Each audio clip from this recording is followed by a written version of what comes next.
سفر میں ہے اور خوف ہے، خوف کی وجہ سے یا آندھی اتنی چھا گئی ہے کہ اندھیرا ہی اندھیرا ہے، کہیں معلوم نہیں ہوتا کہ کعبہ کس سمت ہے، معلوم ہی نہیں ہو رہا، اور مسافر سفر پہ جا رہا ہے، مسلمان ہے۔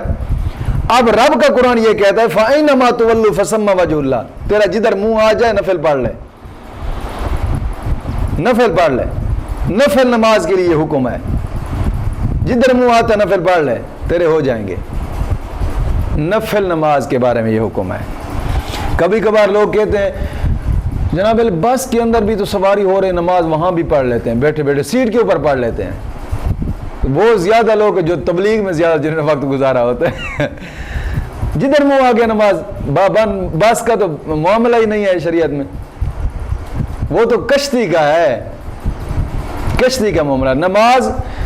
بس کے اندر نفل نماز، ہاں اگر نفل ہے تو نفل پڑھ سکتے ہیں سیٹ کے اوپر، جدھر منہ چاہے نماز پڑھیں،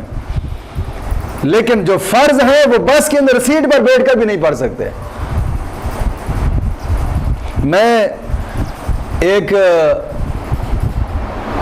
مفتی کا نام نہیں لیتا، لیکن اس نے میرے ساتھ سفر کیا تھا ڈیرہ اسماعیل خان سے فیصل آباد کی طرف آتے ہوئے، دونوں اکٹھے بیٹھے تھے ایک سیٹ پر، میں اپنی گاڑی پر نہیں گیا، پرائیویٹ گاڑی پر تھا سفر کرتے ہوئے، وہ بھی سیٹ اس کی بھی میرے ساتھ آ گئی، مفتی تھے میرے دوست صاحب بھی، میں ان کا نام لوں تو ناراض ہو جائیں گے کیونکہ سنتے ہوں گے، غالباً وہ سنتے ہیں۔ تو وہ مغرب کی نماز کا وقت ہوا تو اس نے کہا چھوڑو یار، ڈرائیور کو کیا روکیں گے، جب شریعت اجازت دیتی ہے سیٹ پہ بیٹھ کر نماز پڑھ لیتے ہیں۔ میں نے کہا بابا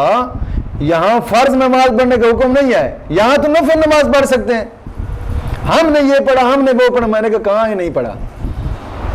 کہیں بھی نہیں لکھا ہمارے مفتیوں نے فتویٰ یہ کہ فرض نماز کے لیے کہ آپ بس میں سیٹ کے اوپر جیسے مرضی چاہے پڑھ لیں،